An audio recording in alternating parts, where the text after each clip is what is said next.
Jonas Marlowe's hand hovered over the isolation switch. The waveform on his monitor pulsed green against black, faint, regular, wrong.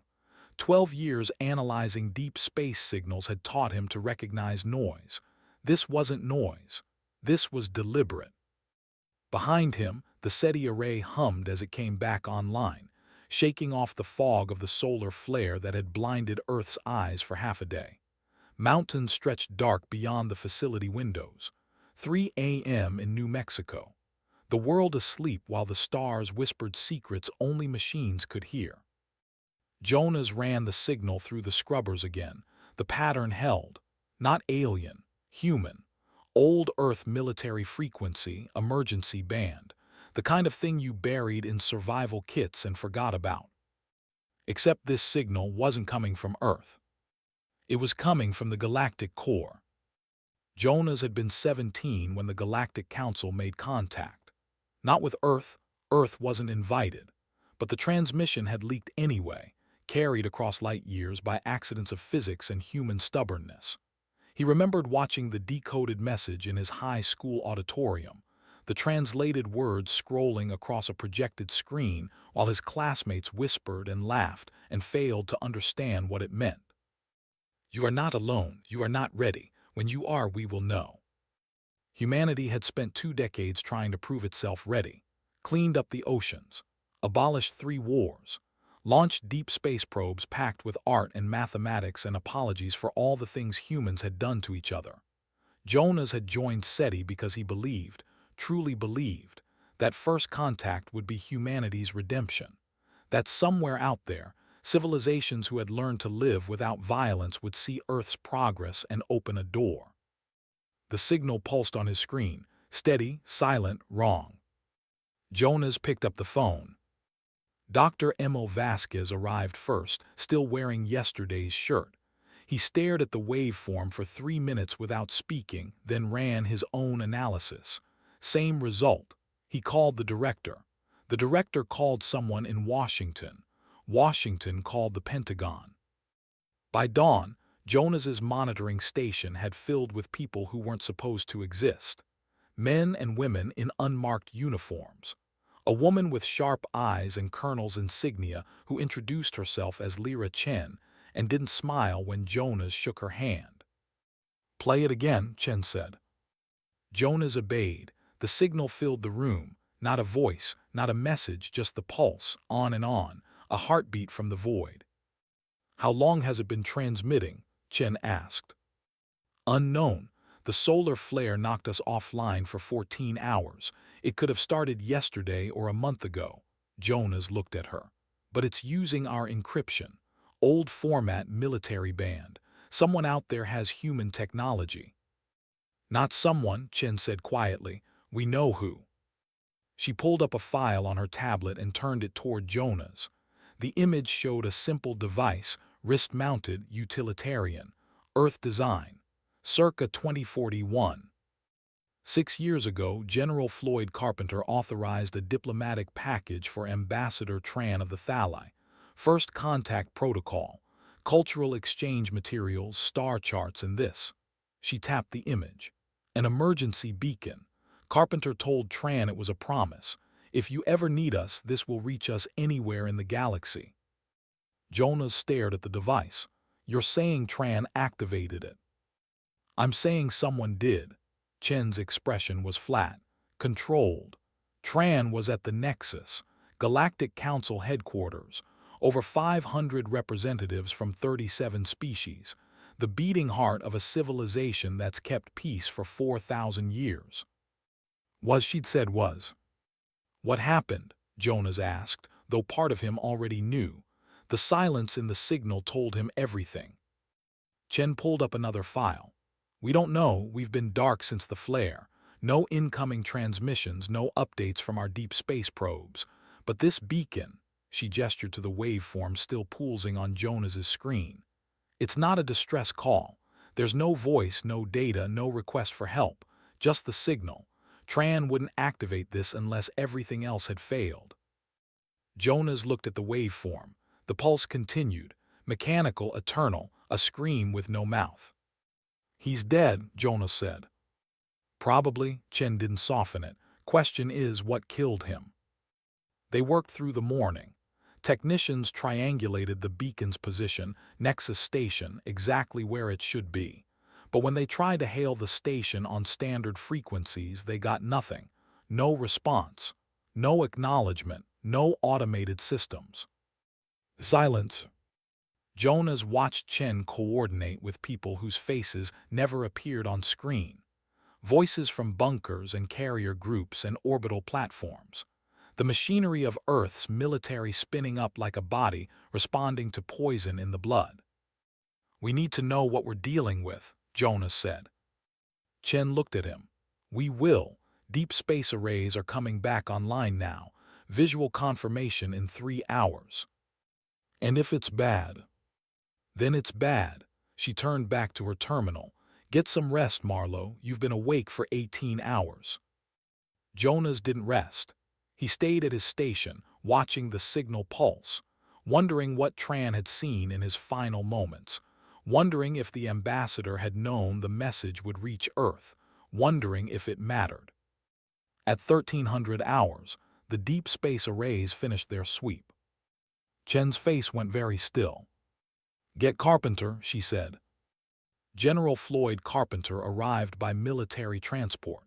Jonas had never met him, but he recognized the man from news footage, the officer who'd shaken hands with alien delegates, who'd represented Earth at ceremonies humanity wasn't invited to attend. Carpenter was 61, his face lined with decades of compromise and careful diplomacy. He looked older now. Chen briefed him in the operations room. Jonas stood at the back listening. Visual confirms Nexus station is intact, Chen said. No structural damage, no debris field. Life support appears functional, but there's no activity. No ships in dock, no response to hailing, no energy signatures consistent with normal operations. Carpenter studied the images on screen. The Nexus hung in space like a monument to something dead. Its vast ring structure gleamed in the light of its star, perfect and empty. Thermal scans, Carpenter asked. Negative for recent weapons fire. Whatever happened, it wasn't an external attack. Internal, then. That's our assessment. Carpenter was quiet for a long time. Then, show me the rest. Chen pulled up new data, long-range telemetry, energy signatures detected at the edge of known space, dozens of them, moving. Unknown fleet, Chen said. 600 plus vessels. Configuration doesn't match any Council species. They're on an approach vector for the inner systems. ETA. 14 days to the nearest colony, 30 to Earth. Carpenter's jaw tightened, and the Council. No transmissions, no emergency broadcasts, no warnings. Chen's voice was clinical, but Jonas heard the edge beneath it. Sir, if the Nexus fell and no one sent a distress signal. Then everyone's dead, Carpenter finished. He looked at the fleet data, or worse, conquered. The room went silent. Jonas felt something cold settle in his chest. The galaxy humanity had reached for, the civilizations they'd hoped to join, gone. Erased while Earth slept through a solar flare. We need to make contact with this fleet, Jonas said. Everyone turned to look at him. Send a diplomatic transmission, standard first contact protocols. Maybe they'll. They won't, Chen said. You don't know that. I know that 600 ships don't move in formation unless they're military.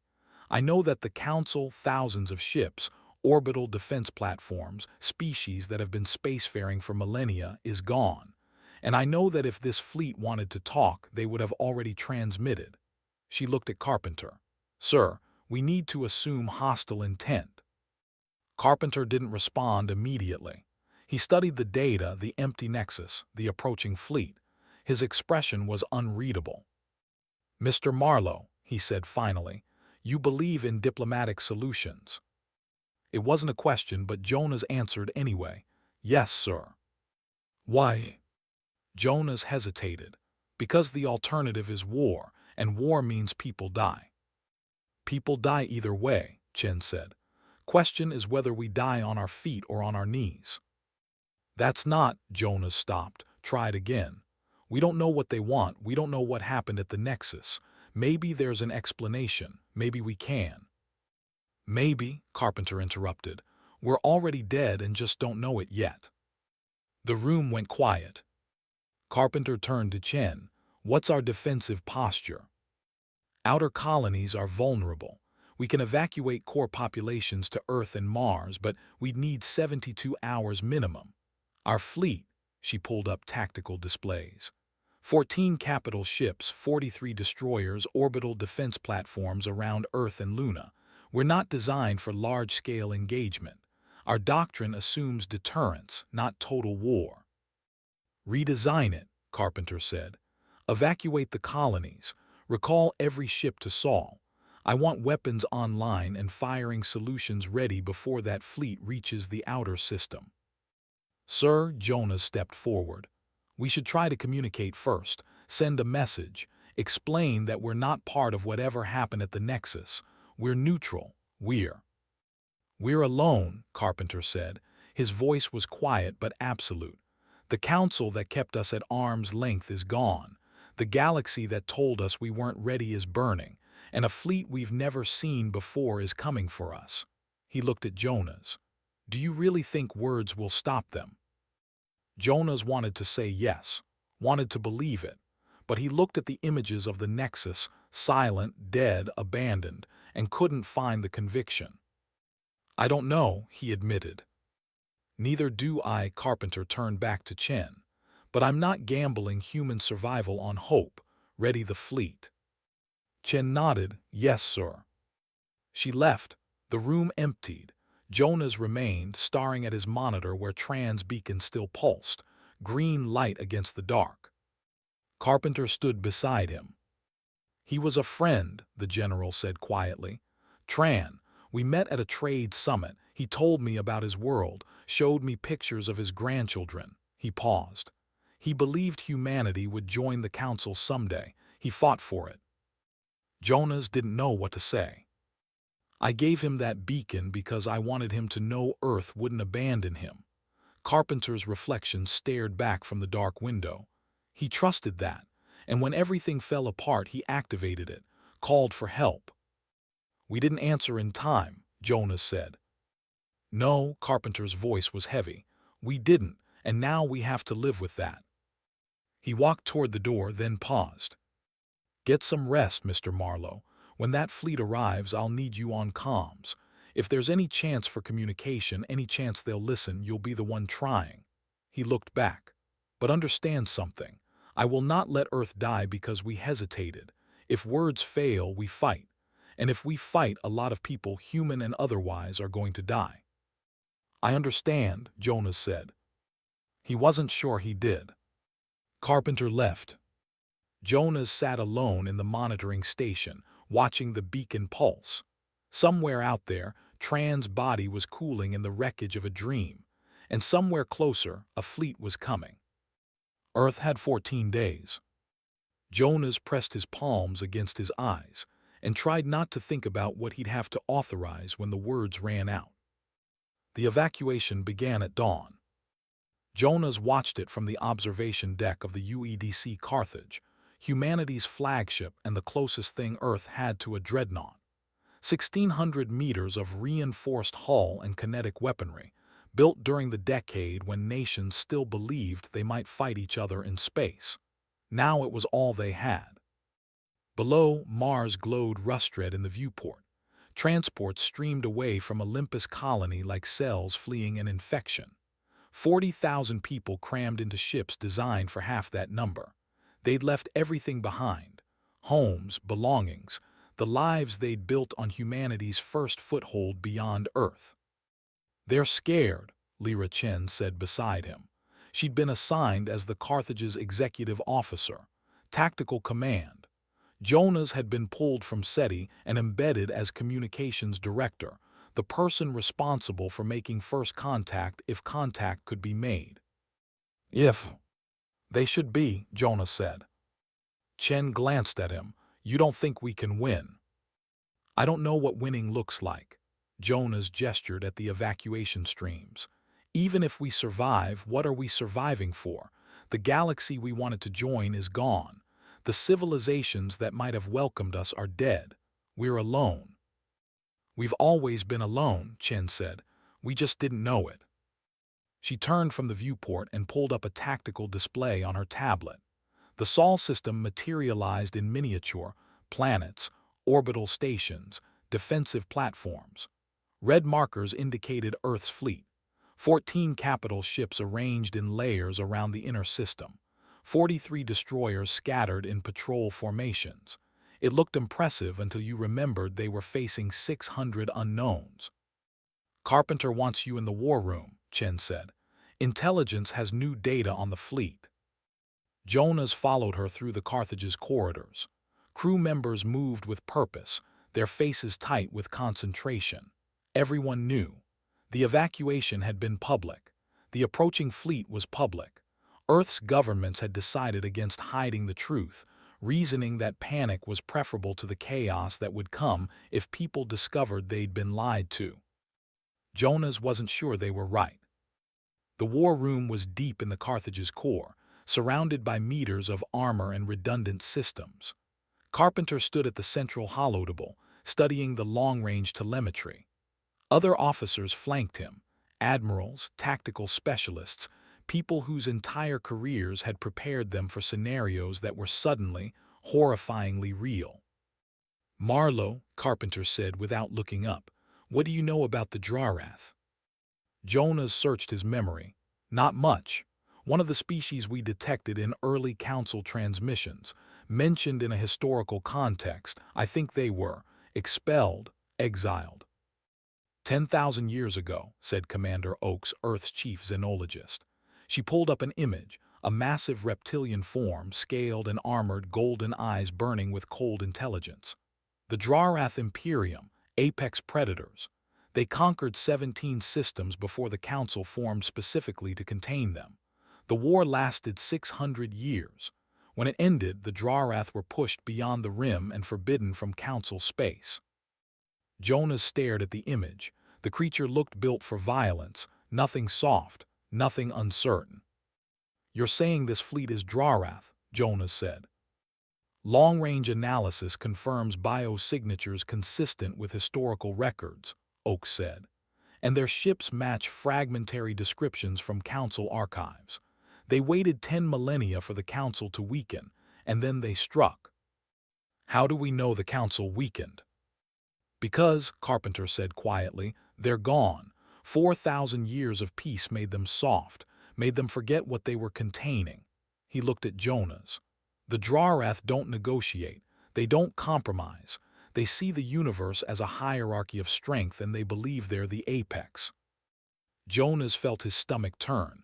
Then why are they coming here? We're not part of the Council. We never were. Maybe they don't care, Chen said. Or maybe they're making sure there's no one left to rebuild. Carpenter enlarged the holographic fleet. 600 contacts, moving in tight formation. Military precision. They'll reach Neptune's orbit in 8 days. If they maintain speed, they'll be in effective weapons range of Earth in 13. What about the outer colonies? Jonas asked. Already bypassed. They're ignoring mining stations, research outposts, everything. Their trajectory is locked on the inner system. Carpenter's jaw tightened. They're coming for us. The room fell silent. Jonas looked at the hologram, at the red wave of contacts approaching Earth's fragile shell of defenders, and felt something crack inside his chest. This was supposed to be humanity's great moment. First contact. The day Earth joined the galactic community. Instead, they were staring at extinction delivered by an empire that had been waiting in the dark for longer than human civilization had existed. We need to try, Jonas said. His voice sounded thin even to himself. Send a message, explain that we're not the Council, we're not their enemy, we're. Irrelevant, Chen interrupted. We're in their way, that's all that matters. You don't know that. Yes, I do. Chen turned to face him fully. Marlowe, I understand what you want, I understand why, But this isn't a misunderstanding we can clear up with the right words. This is predation. We have to try, Jonas insisted, if there's even a chance. There isn't. How can you be sure? Chen's expression was cold. Because if they wanted to talk, they already would have. Every species capable of space travel understands basic communication protocols. They've ignored every hailing frequency. They've transmitted nothing. They're not interested in our surrender. They're interested in our removal. Jonas wanted to argue, but the logic was crushing. He turned to Carpenter. Sir, even if she's right, we should send something, for the record, so that if anyone ever finds Earth's remains, they'll know we tried. Carpenter considered this. Draft a message, first contact protocols, standard diplomatic language, transmit it when they reach Neptune. If they respond, we talk. If they don't, he looked at Chen, we fight. Sir, Chen said carefully, we can't fight 600 ships with 57. No, Carpenter agreed, but we can make it so expensive they think twice about finishing what they started. He manipulated the holodable, pulling up Earth's defensive assets. Luna's longbow platforms, kinetic launchers capable of accelerating tungsten rods to relativistic speeds, orbital defense grids, the Aegis Ring, a network of rail gun platforms in high orbit. We're not designed for total war, Carpenter said, but we're not defenseless either. Earth's doctrine has always assumed we'd fight each other, fleets evenly matched, political objectives, rules of engagement. This is different. No rules, no mercy, just survival. He looked around the room. I need firing solutions for every approach vector. I need the longbow platforms armed and ready. I need our ships positioned in depth, layered so that if the first line falls, the second can cover them. And I need contingencies for boarding actions, planetary assault, and, he paused, total loss scenarios. No one spoke. Total loss meant Earth overrun, humanity scattered or extinct. We have 8 days, Carpenter continued. Use them, dismissed. The officers filed out. Jonas remained, staring at the hologram. Chen stayed as well. You think I'm naive, Jonas said. I think you're hopeful, Chen replied. There's a difference. Is there? She was quiet for a moment. Then, my parents were in Beijing during the collapse wars. I was 7. We hid in a basement for 3 months while the city burned. My father kept telling me it would be okay, that the fighting would stop, that people would remember what mattered. She looked at Jonas. On the last day, I watched soldiers execute civilians in the street. No trial, no mercy, just efficiency. Jonas said nothing. Hope didn't save anyone, Chen said. What saved me was my mother putting a knife in a soldier's throat when he tried to drag me away. She wasn't hopeful. She was desperate, and desperation kept us alive. She walked to the holodable and stared at the approaching fleet. The Drawrath are coming. They won't stop because we ask nicely. They won't hesitate because we're innocent. And when they arrive, the only thing that will matter is whether we're willing to do what my mother did, whatever it takes to survive. Jonas looked at her. And if survival means becoming something we're not, then we become it, Chen said flatly, because the alternative is being forgotten. She left. Jonas stood alone in the war room, surrounded by projections of Earth's defenses. 57 ships against 600. Kinetic weapons against an empire that had conquered star systems. Hope against predation. He pulled out his tablet and began drafting the message. The words felt hollow even as he wrote them. To the approaching fleet, this is Jonas Marlowe of the United Earth Defense Command. We are a peaceful species. We are not part of the Galactic Council. We mean you no harm. We request communication and peaceful passage. He stared at the words, 23 languages, every major Earth culture represented, a plea wrapped in formality. Chen was right, it wouldn't matter. But he sent it anyway, flagged for transmission the moment the Drawrath reached Neptune. Then Jonas went to his quarters and tried to sleep. He couldn't. Every time he closed his eyes, he saw Tran's beacon pulsing in the dark, a dead man's last message to a species that hadn't been ready to hear it. Maybe Earth had never been ready for any of this. 6 days later, the Drarath fleet crossed Neptune's orbit. Jonas was on the Carthage's bridge when it happened. The communications array had been transmitting his message for 30 minutes, broadcasting on every frequency, repeating the plea in an endless loop. Silence answered. Still no response, the comms officer reported.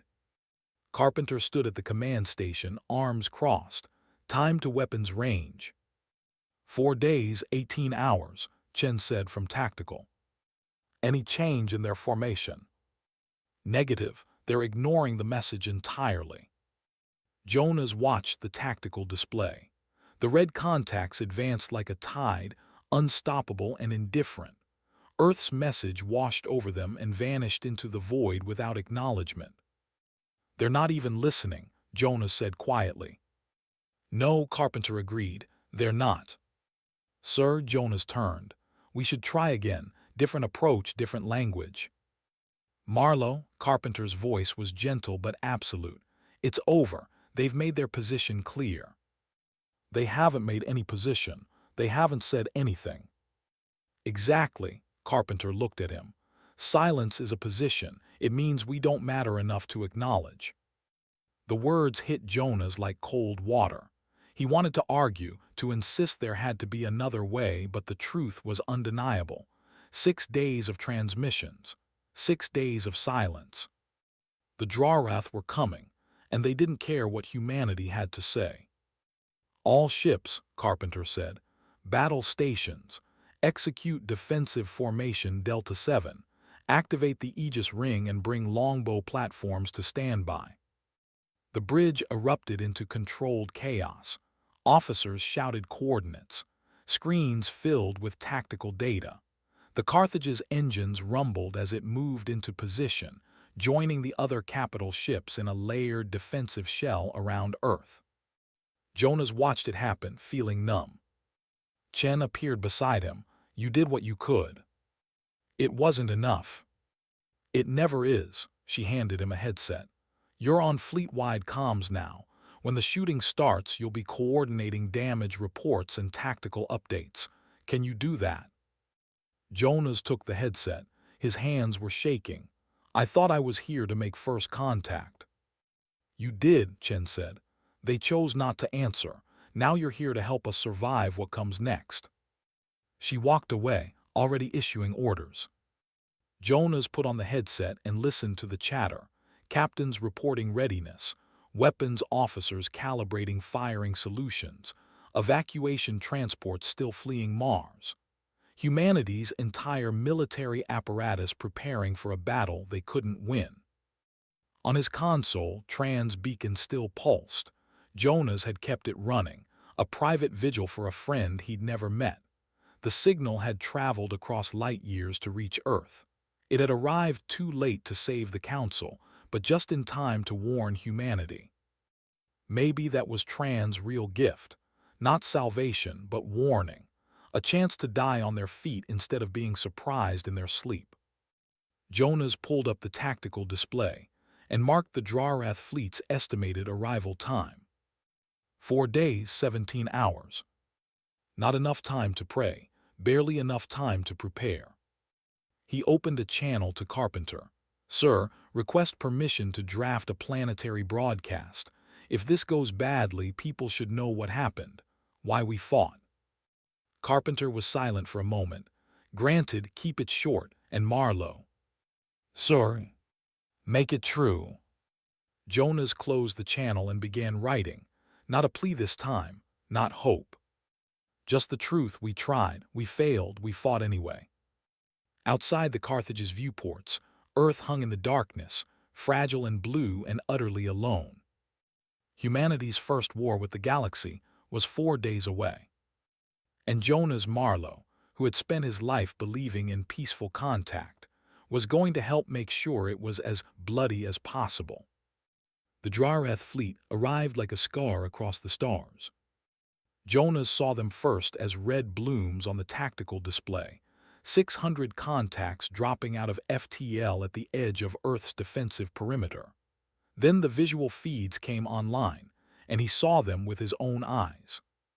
Ships, massive angular things that looked grown rather than built, organic curves plated with dark metal, no running lights, no identification markers, just hulls that seemed to drink the light around them and give nothing back.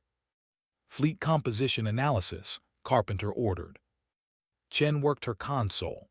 300 heavy cruisers, 200 destroyers, 97 support vessels, and she paused, one command ship, reading at 4.2 kilometers long. Jonas stared at the central contact on the display, 4 kilometers. The Carthage was barely 1/6 that size. Any response to our hails? Carpenter asked. The comms officer shook her head. Negative, sir, still broadcasting on all frequencies. No acknowledgement. Time to weapons range. 19 minutes if they maintain current speed, Chen said. Carpenter nodded slowly. All ships weapons free, engage on my mark. Jonas felt his throat tighten. This was it. The moment when words ended and violence began. 19 minutes left to stop it, and he had no idea how. Sir, he said, let me try one more time.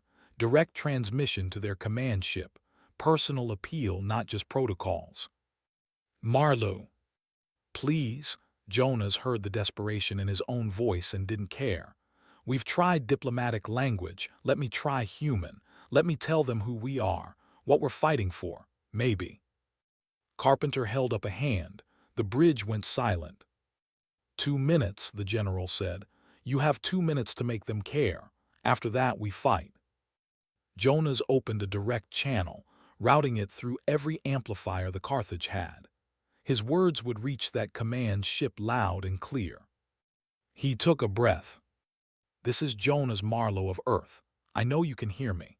I know you've heard every message we've sent and you've chosen to ignore them. I understand. We're nothing to you, a primitive species on a minor world, not worth acknowledgement. He paused. But we're here, we exist.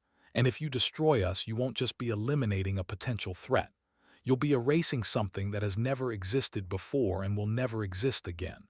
Our history, our art, our children. Every person on this planet has a name, a life, people who love them. And you're about to turn all of that into ash because we had the misfortune to be in your way. His hands gripped the console. I'm asking, begging for you to choose differently. Let us surrender. Let us evacuate. Let us survive in whatever form you'll allow. We'll accept any terms, any conditions. Just don't make us fight a war where the only possible outcome is mutual suffering. Silence. Jonas watched the timer count down. 90 seconds, 60, 30. Please, he said quietly, we're just trying to live. The timer hit 0. Nothing changed. The Drarath fleet maintained course and speed. No transmission, no acknowledgement, no sign they'd heard a word. That's time, Carpenter said gently. Jonas closed the channel. His hands were shaking. Chen looked at him with something that might have been sympathy. You tried. It didn't matter. No, she agreed, it didn't. Carpenter straightened. All ships battle stations. Aegis Ring, you are cleared to fire. Longbow platforms stand by for targeting solutions. The bridge transformed. Officers moved with swift precision, decades of training overriding fear. Screens filled with firing arcs and intercept vectors. The Carthage's weapons came online, rail guns charging, missile tubes opening like mechanical flowers. Jonas put on his headset and opened the fleet coordination channel. Voices flooded in, ship captains reporting readiness, tactical officers confirming targets, damage control teams standing by. He was part of this now, not the dreamer who wanted peace, the logistics coordinator who would help kill as efficiently as possible. Contact, Chen announced. Drarath fleet is accelerating. ETA to weapons range 4 minutes. Aegis Ring, Carpenter said, commence firing. In high orbit above Earth, 12 massive platforms rotated toward the incoming fleet.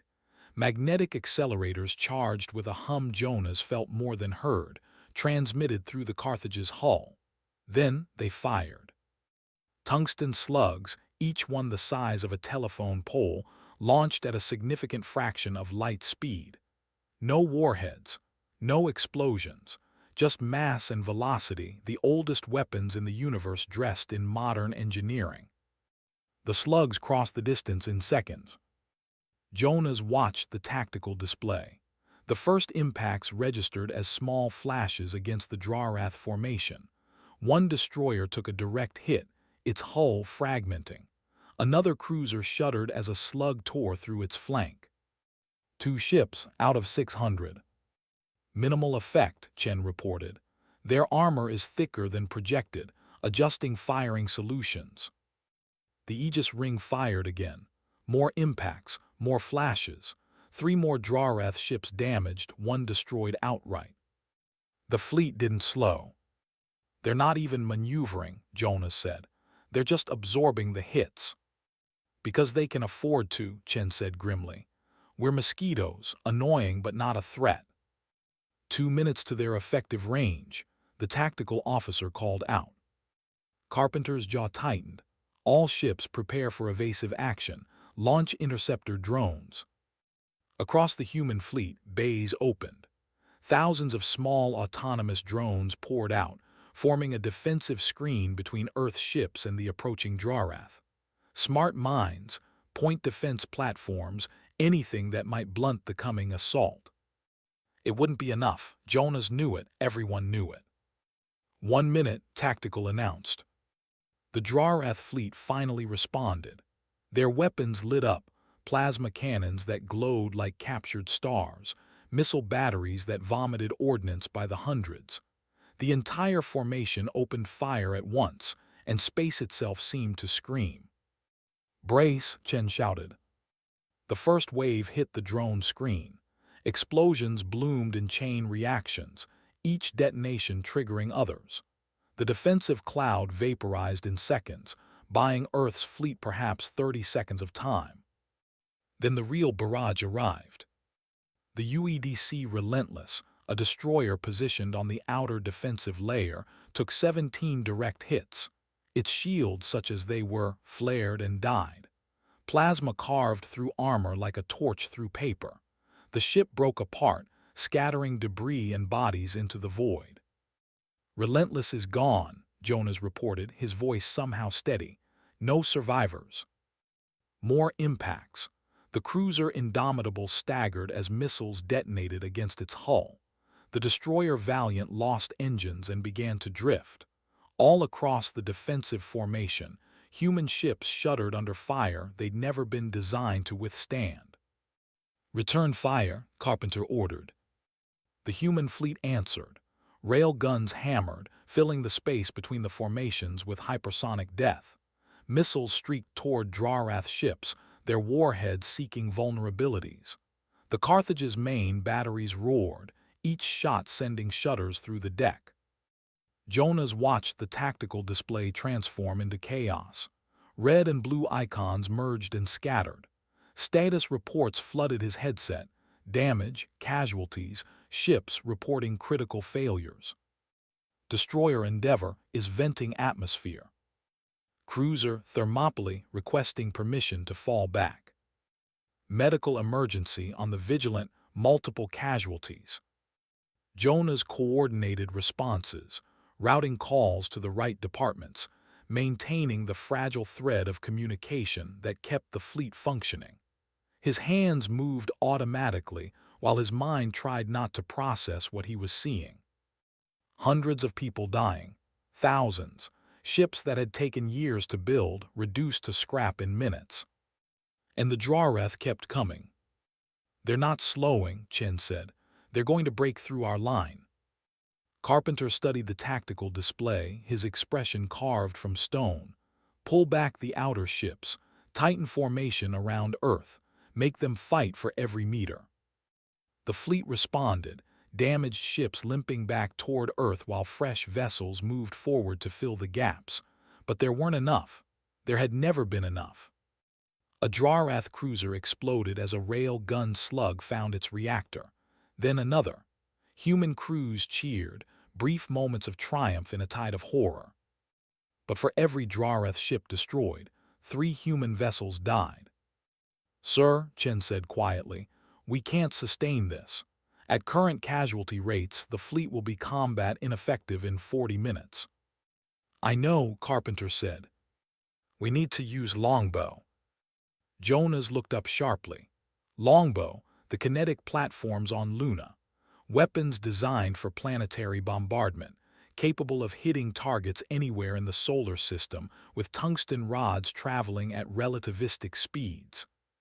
Weapons that required precise targeting and left no room for error. "Longbow can't hit moving targets accurately," Jonas said. "Not at this range, not with our ships in the way." "Then we clear the way," Chen said. She pulled up a tactical overlay, highlighting a section of the Drarath formation. "Their command ship is holding position at the fleet's center. If we can vector our ships to create a firing corridor." "You're talking about sacrificing our outer line," Jonas interrupted. "Pulling them back and exposing them to concentrated fire just to get a clear shot." "Yes. People will die." Chen met his eyes. "People are already dying. The question is whether we let them die for nothing or use their sacrifice to strike something that matters." Jonas wanted to argue, wanted to find another option. But the tactical display told the truth. The human fleet was being systematically destroyed. In an hour, maybe less, there would be nothing left between the Drarath and Earth. Unless they changed the equation. He looked at Carpenter. The general was staring at the command ship's icon, that massive 4-kilometer monster at the heart of the enemy fleet.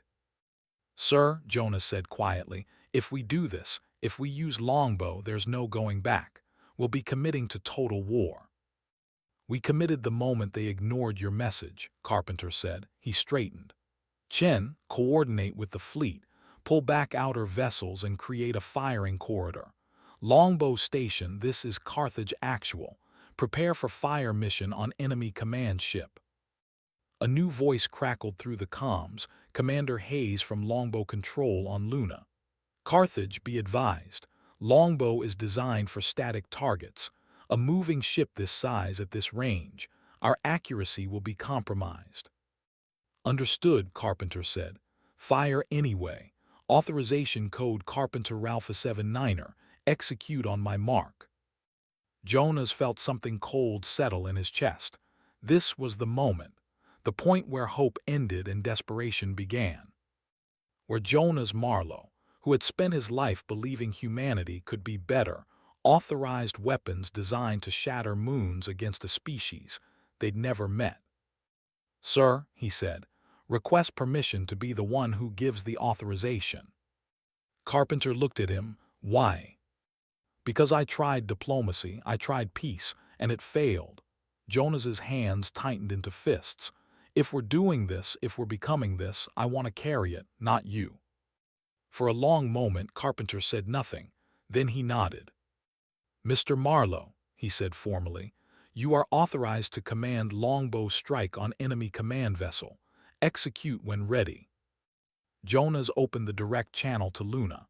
His voice was steady, though his hands shook.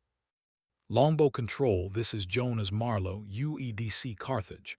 Target, Drarath command ship, coordinates attached. You are authorized to fire." Hayes's voice came back. "Confirmed, spooling up magnetic accelerators, fire in 30 seconds. "All ships," Chen announced over fleet-wide comms, "clear firing corridor Echo 7. Repeat, all ships clear firing corridor Echo 7. On the tactical display, human vessels scattered, pulling back from their positions to create a narrow gap in the defensive formation. Drarath ships surged forward into the opening, sensing weakness. Jonas watched the timer count down. 20 seconds, 15, 10. On Luna, 6 kinetic platforms aligned. Tungsten rods, each weighing several tons, locked into magnetic rails. Targeting computers calculated trajectories, compensating for the command ship's movement, the curvature of space, the rotation of distant bodies. 5 seconds. Jonas thought about Tran, dying on the Nexus with the beacon clutched in his hand. 3 seconds. He thought about the message he'd sent to the Drarath, the plea they'd ignored. 1 second. He thought about what humanity was about to become. Fire, Jonas whispered. On Luna, the platforms fired. The tungsten rods launched with electromagnetic fury, accelerating to velocities that bent physics. They crossed the distance to the Drarath fleet in heartbeats, invisible death traveling faster than human eyes could track. The first rod hit the command ship amidships. It punched through the hull like a needle through fabric, the kinetic energy converting to heat and violence. The ship's structure buckled. The second rod hit 300 meters forward, carving through decks and bulkheads. Atmosphere vented in massive plumes. The third struck the engine section. And the fourth found the reactor. For a moment, the command ship seemed to pause, as if the universe itself needed time to process what was happening. Then it exploded. Not a fireball. There was no oxygen in space for that. Instead, a catastrophic bloom of light and debris, the entire 4-kilometer hull fragmenting into millions of pieces. The shock wave radiated outward, catching nearby Drarath vessels and crushing them like empty cans. The explosion lit up the tactical display like a new sun. The Carthage's bridge went silent. Then Chen spoke, her voice carefully controlled. Confirmed kill, enemy command ship destroyed, multiple secondary explosions detected in surrounding vessels. Jonas stared at the expanding debris field where the command ship had been. Thousands of Drarath had been aboard that vessel, maybe more. He just killed them all with a command that took less than 3 seconds to give. Drarath fleet is breaking formation, Tactical reported. Multiple vessels are retreating, others are. They're attacking each other. Jonas looked up sharply. On the display, the Drarath formation had dissolved into chaos. Ships scattered in all directions. Some fled toward the outer system. Others fired on their own kind, fighting for dominance in the sudden power vacuum. They've lost central command, Chen said. Without their leader, they're fragmenting. All ships, Carpenter ordered, press the attack. Target any vessel that doesn't retreat. Show them what it costs to threaten Earth. The human fleet, bloodied and damaged but still functional, surged forward. Rail guns hammered fleeing Drarath ships. Missiles found targets that no longer coordinated their defenses.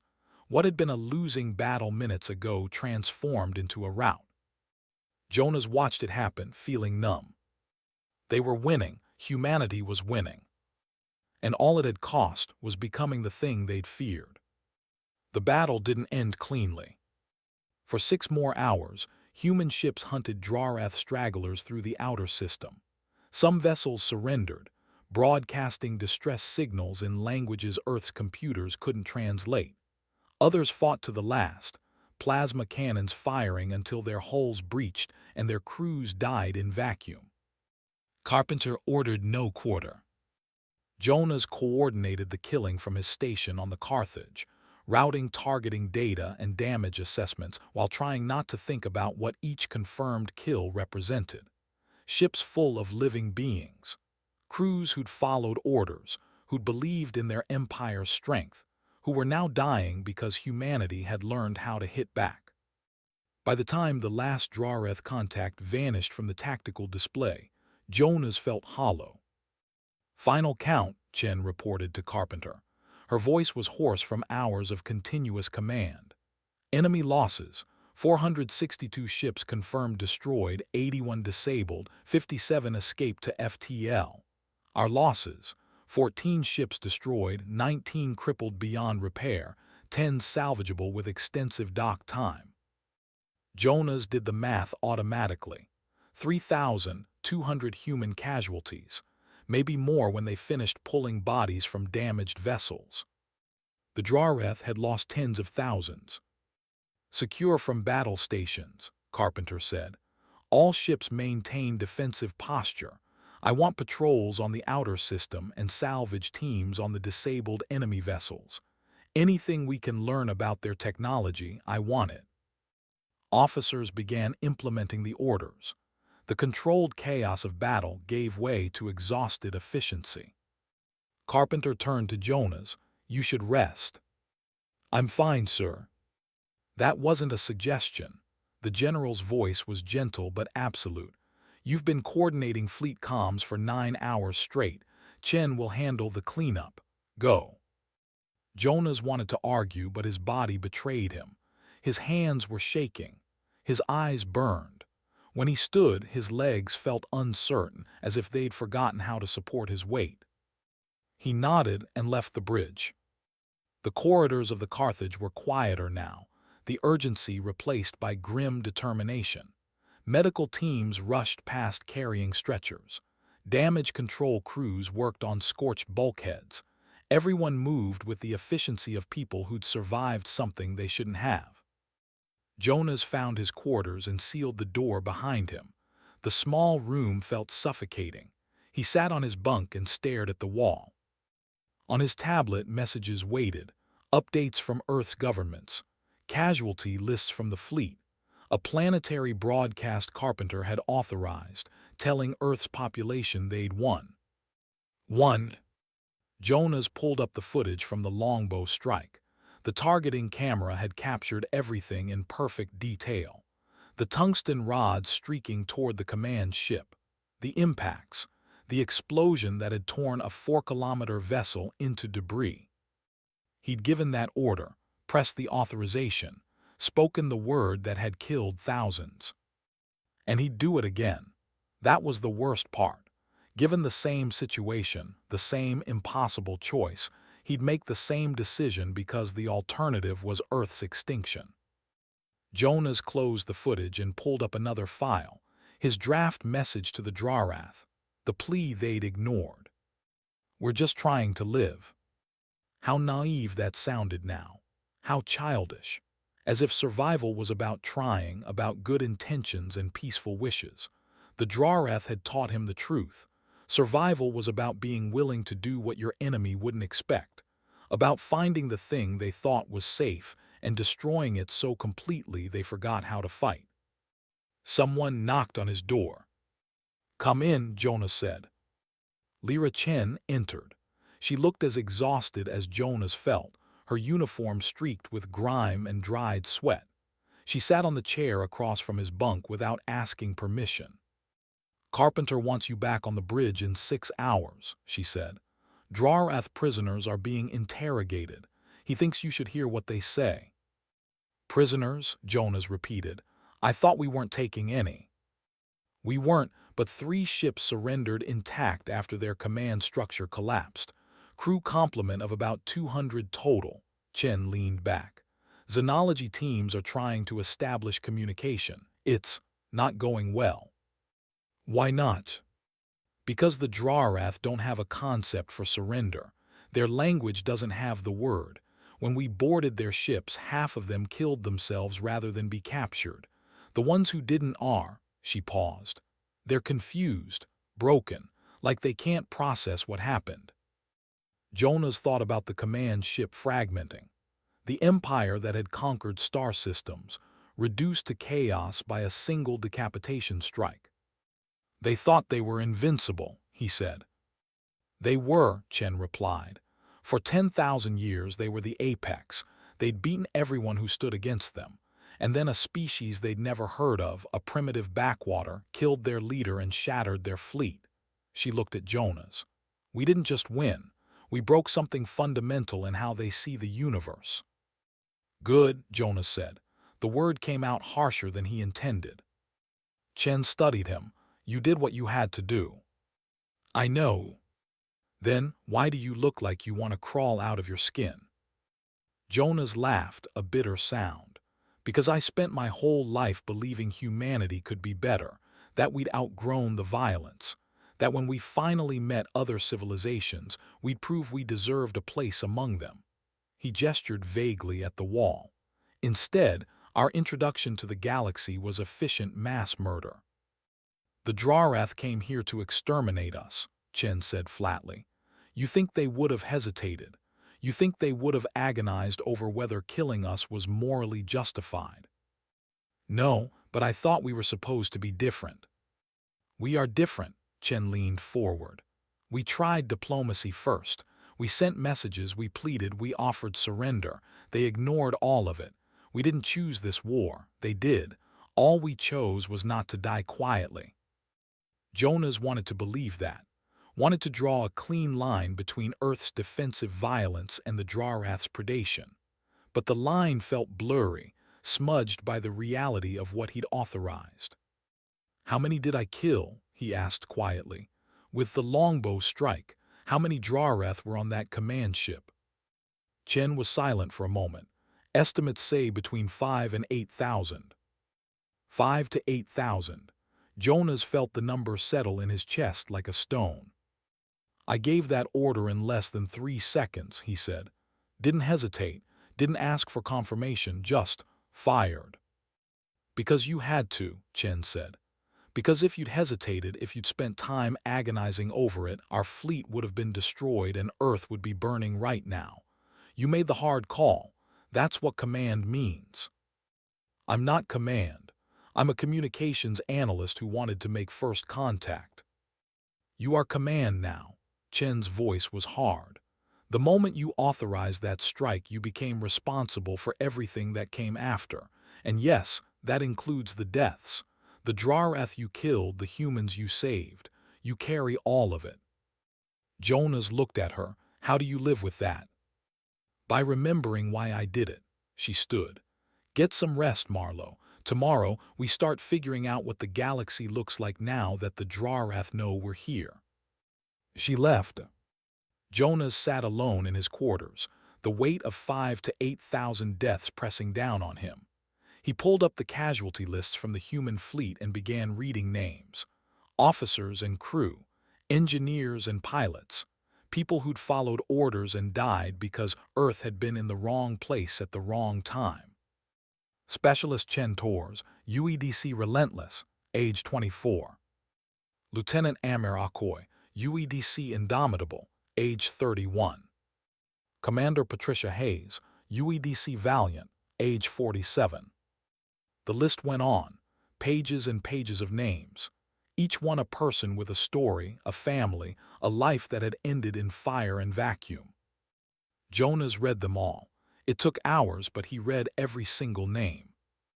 Because if he was going to carry the weight of what he'd done, the least he could do was know what it had cost. 6 hours later, Jonas returned to the Carthage's bridge as ordered. Carpenter was there, looking older somehow, the lines in his face carved deeper.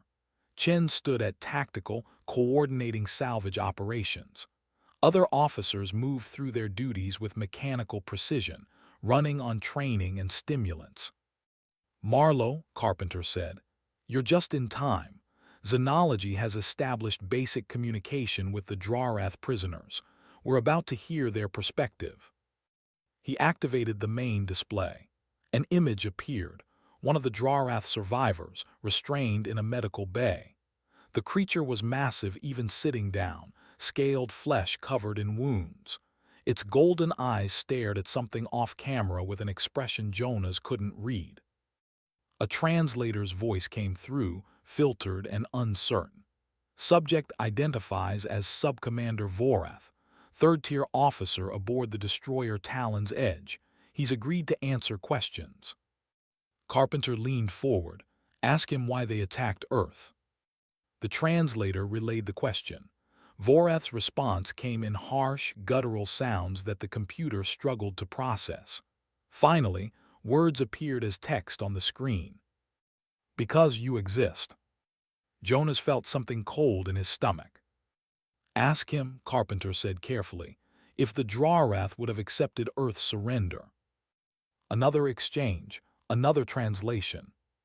Surrender is not strength. We do not permit weakness to survive.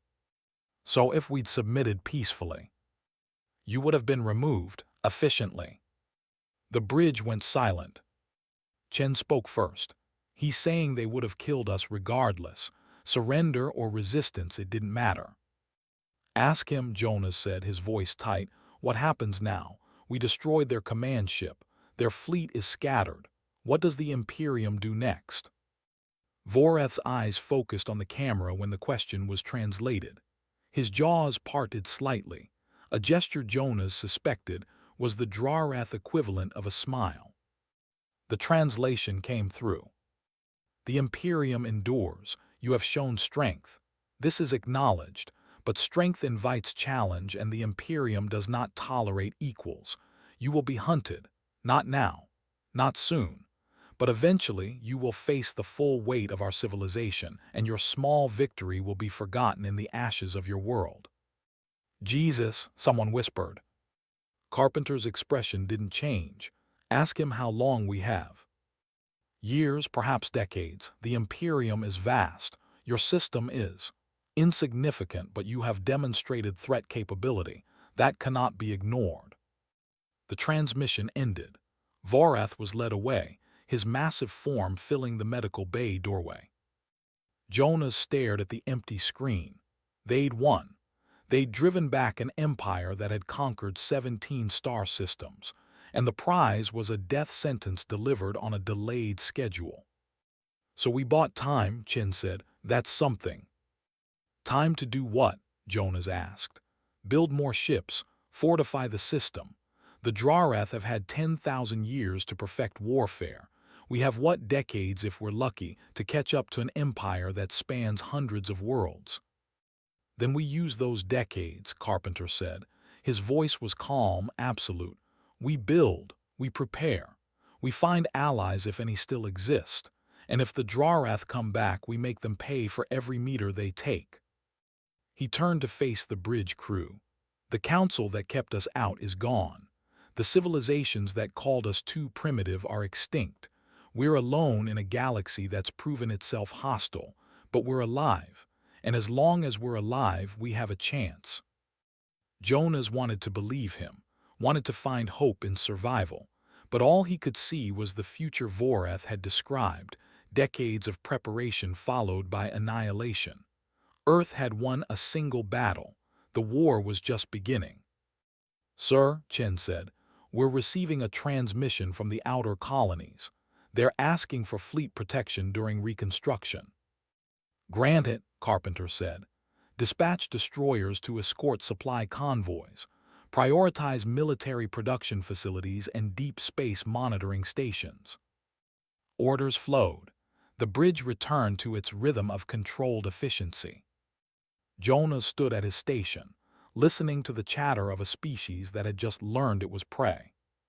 His tablet chimed, a message from Earth's planetary council. They wanted a detailed briefing on the battle. They wanted to know Earth's defensive posture. They wanted reassurance that the victory was real. Jonas began drafting his response, choosing words carefully. The Drarath fleet has been repelled. Earth is secure. Casualties are being processed. Defensive improvements are underway.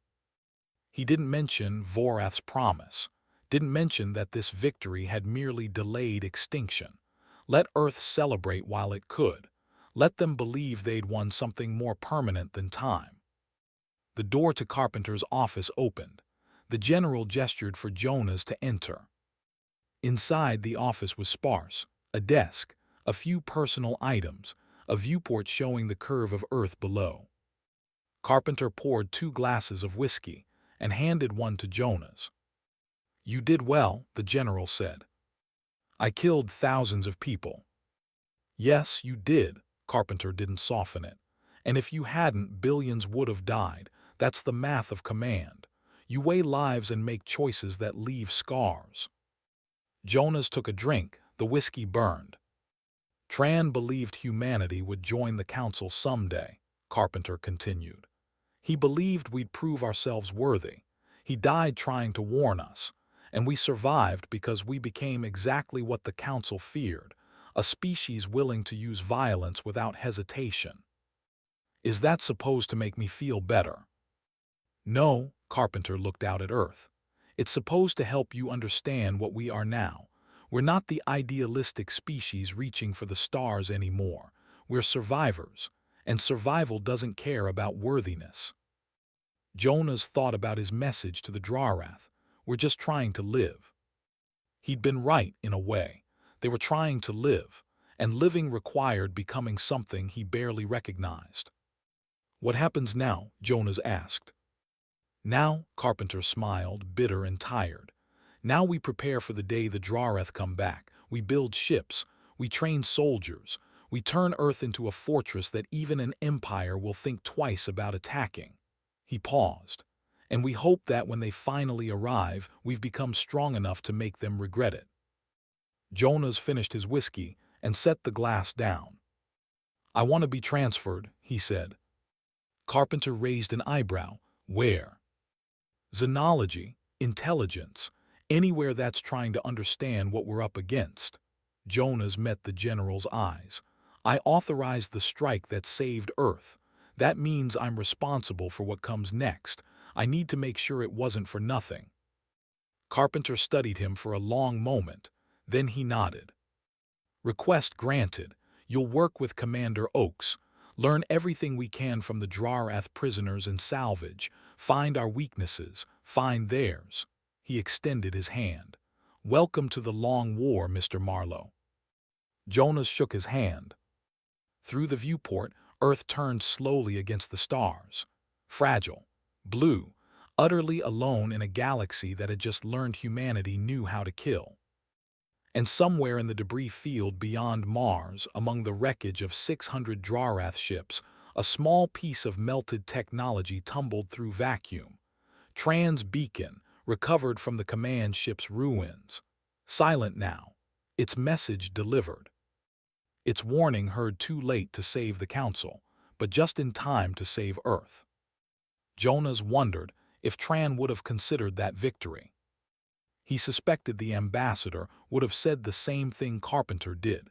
Survival doesn't care about worthiness. It only cares that you're still alive when the sun comes up. 3 months after the battle, Jonas stood in the wreckage of what had been the Drawrath destroyer Talon's Edge. The ship floated in salvage orbit around Luna, tethered to human tugs and swarming with technicians. Jonas moved through its corridors in a pressure suit, following Commander Oakes deeper into the alien vessel's guts. Everything here felt wrong. The proportions too large, the surfaces textured for clawed feet, the air still thick with the chemical residue of Drawrath atmosphere. Here, Oakes said, stopping at what had been the ship's communications center. Jonas looked around. Consoles built for massive hands, screens displaying symbols his translator could barely parse, and on one wall a display showing what appeared to be a star chart. But it was the small alcove in the corner that drew his attention.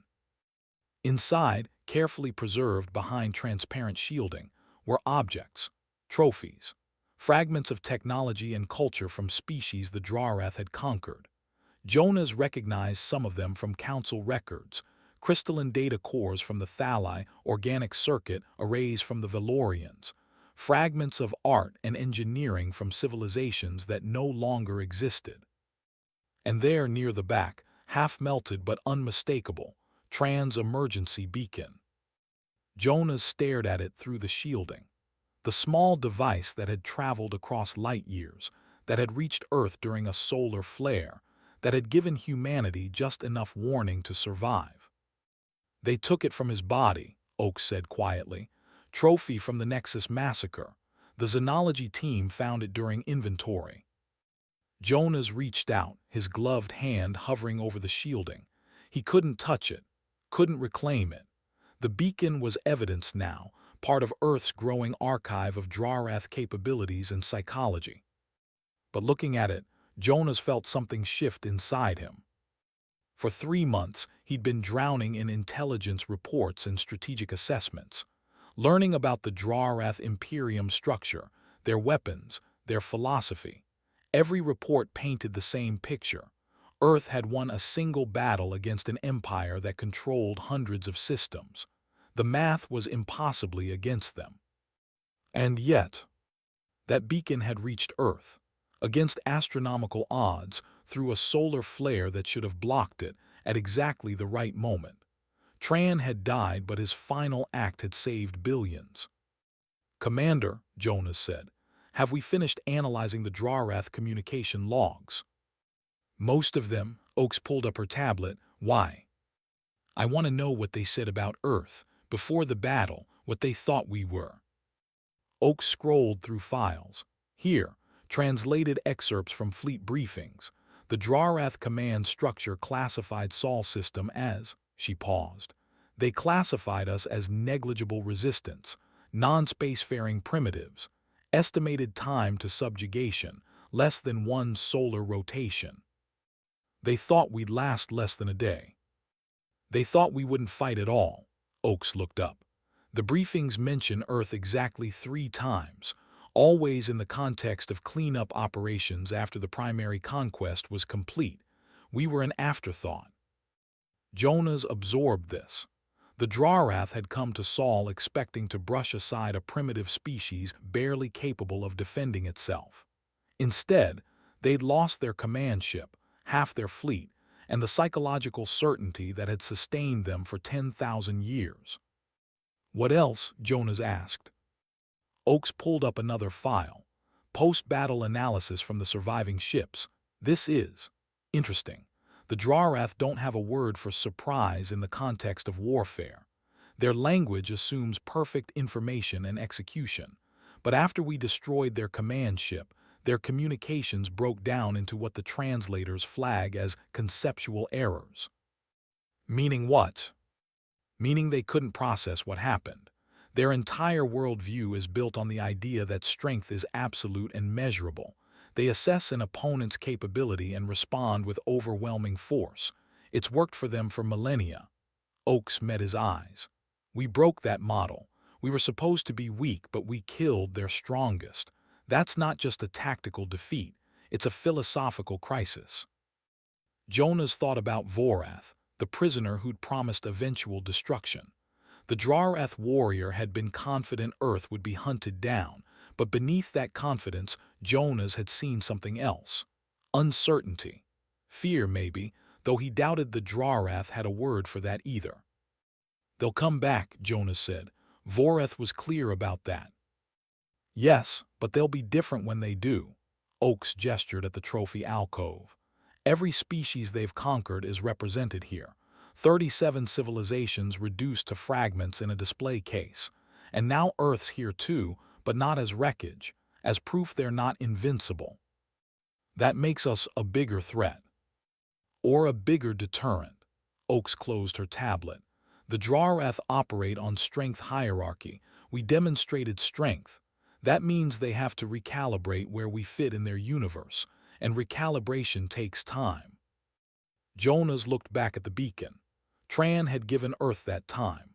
The ambassador had died on the Nexus, watching his civilization burn, and his final act had been to reach out to a species the Council had deemed unworthy. "If you ever need us," Carpenter had told him, "this will reach us anywhere in the galaxy." Tran had needed them, and Earth had answered. Not in time to save him, not in time to save the Council, but in time to survive. Maybe that was enough. 6 months after the battle, Jonas submitted his final intelligence assessment to Carpenter. They met in the general's office aboard the Carthage, which had become the de facto headquarters for Earth's military coordination. Through the viewport, the orbital shipyards were visible, massive construction frames where new vessels were taking shape. Destroyers, cruisers, weapon platforms, the machinery of defense working around the clock. Carpenter read the assessment in silence. When he finished, he set it down and looked at Jonas. "Bleak," the general said. "Realistic," Jonas corrected. "The Drawrath Imperium controls an estimated 300 star systems. Conservative estimates put their military capacity at 50,000 combat vessels. We destroyed or damaged less than 1% of their total strength." "And your recommendation?" Jonas had spent weeks on this, weighing options, running scenarios, trying to find a path that didn't end with Earth's extinction. "We can't win a conventional war," he said. "We don't have the resources, the time, or the technology. If the Drarath commit their full strength to destroying us, we lose. So we surrender." "No," Jonas pulled up a star chart. "We changed the equation. The Drarath delayed coming here for 10,000 years because the Council contained them. Now the Council's gone, but the Imperium is fractured. Our intelligence suggests multiple Drarath factions are fighting for dominance. The command ship we destroyed belonged to Tyrant Vorak Dreth, apparently a major political figure. So we killed their leader." "We killed a leader. The Imperium has others, but Vorak's death created a power vacuum. Different factions are positioning themselves. They're more focused on internal struggles than external conquest." Carpenter leaned back. "How long does that buy us?" "Unknown. Years, maybe. Possibly decades if the succession crisis deepens." Jonas highlighted several systems on the chart. "But here's the critical part. The Council might be gone, but not every species died at the Nexus. There are colonies, remnants, survivors who went to ground when the Drarath attacked.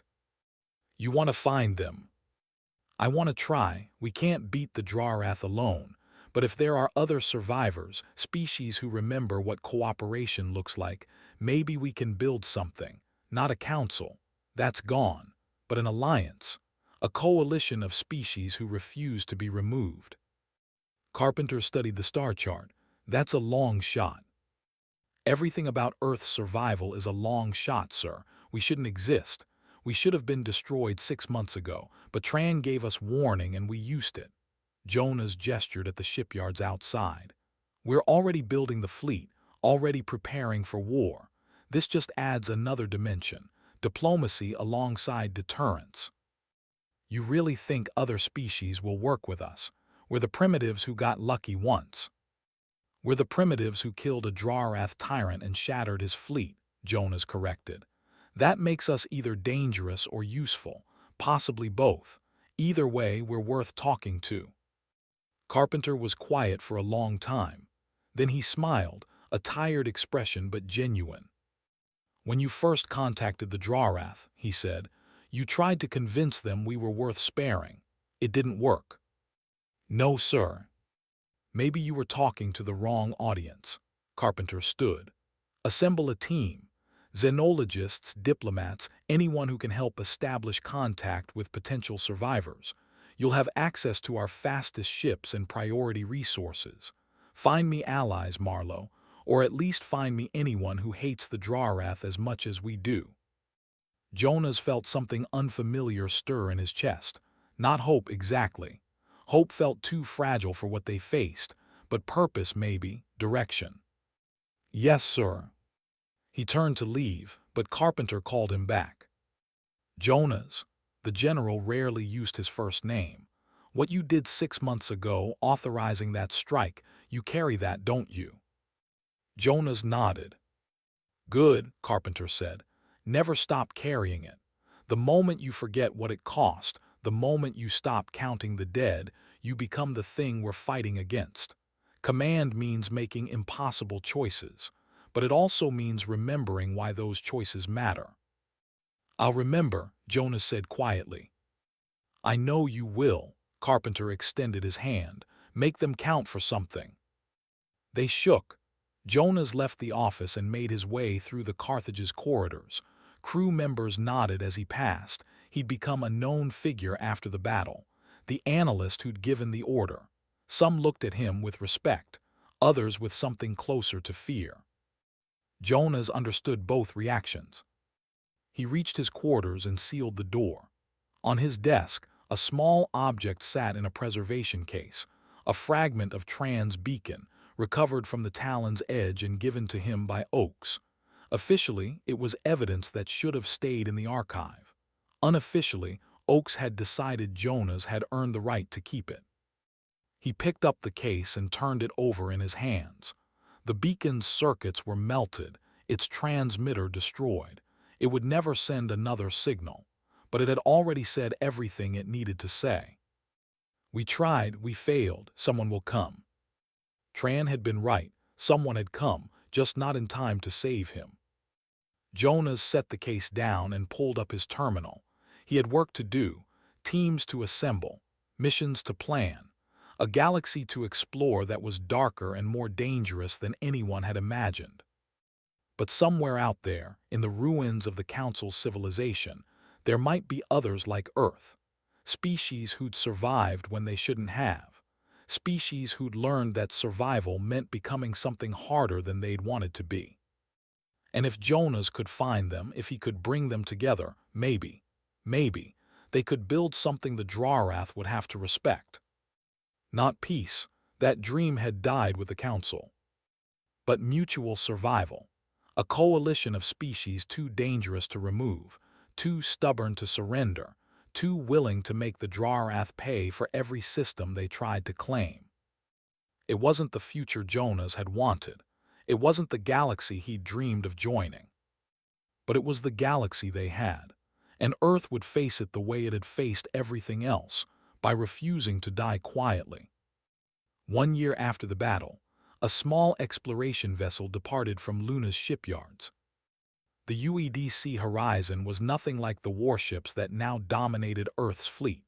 No heavy armor, no kinetic launchers, just sensors, communication arrays, and a crew of 12 specialists who'd volunteered for a mission with no guaranteed return. Jonas Marlowe stood on the bridge as the Horizon prepared to jump to FTL. Through the viewports, Earth hung in the distance, blue and fragile, and defended by a fleet that had grown to 87 ships in 1 year. Not enough to stop the Drawrath if they came in force, but enough to make them think twice. "Final systems check," Captain Rivera said. She was young for a ship commander, but she'd earned the position through merit during the battle. "Engineering." "FTL drive is spooled and ready," came the response. "Navigation." "Course plotted, first destination, Thalai colony designated Haven 7, distance 42 light-years." Jonas checked his own console. Communication protocols loaded. Translation matrices prepared, first contact packages ready for species they hoped still existed. Trans people, if any Thalai had survived, they'd be at Haven 7. "Mr. Marlowe," Rivera said, "any final messages to Earth?" Jonas thought about it. He could send something formal, a mission statement, a promise to return. Instead, he opened a channel to Carpenter. "Carthage Actual, this is Horizon. We're departing for the first survey mission. Expected duration, 6 months.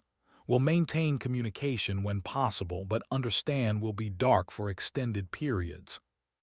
Carpenter's voice came back, steady and calm. "Understood, Horizon, good hunting." "Sir, Tran believed humanity would prove itself worthy someday. I know we didn't.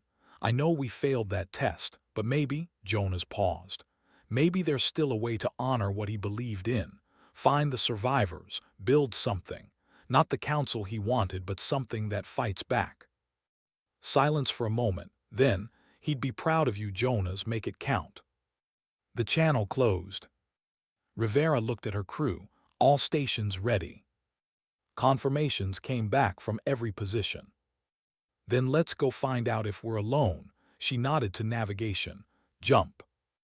The FTL drive engaged, space twisted, the stars stretched into lines of light.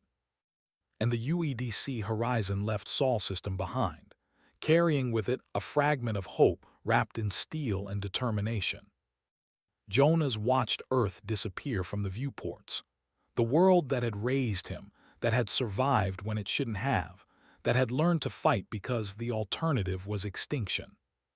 He thought about the 5,000 to 8,000 Drawrath he'd killed, with a 3-second authorization.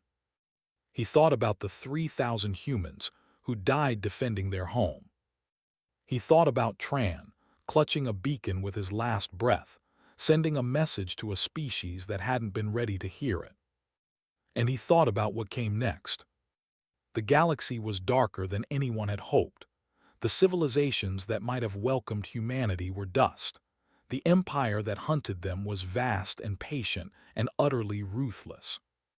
But Earth endured, and endurance, Jonas had learned, was its own form of strength. The Horizon flew on through the void, carrying 12 humans toward a colony that might be ruins or might be refuge. Either way, they'd find out. Either way, they'd make it count. Outside the ship, the stars burned cold and distant and indifferent. The universe didn't care if humanity survived, didn't care if they found allies or faced the Drawrath alone, didn't care about worthiness or justice or the dreams of species too small to matter. But Jonas cared, and so he'd keep searching, keep building, keep fighting. Because that's what survivors did. They endured. And sometimes, just sometimes, endurance was enough.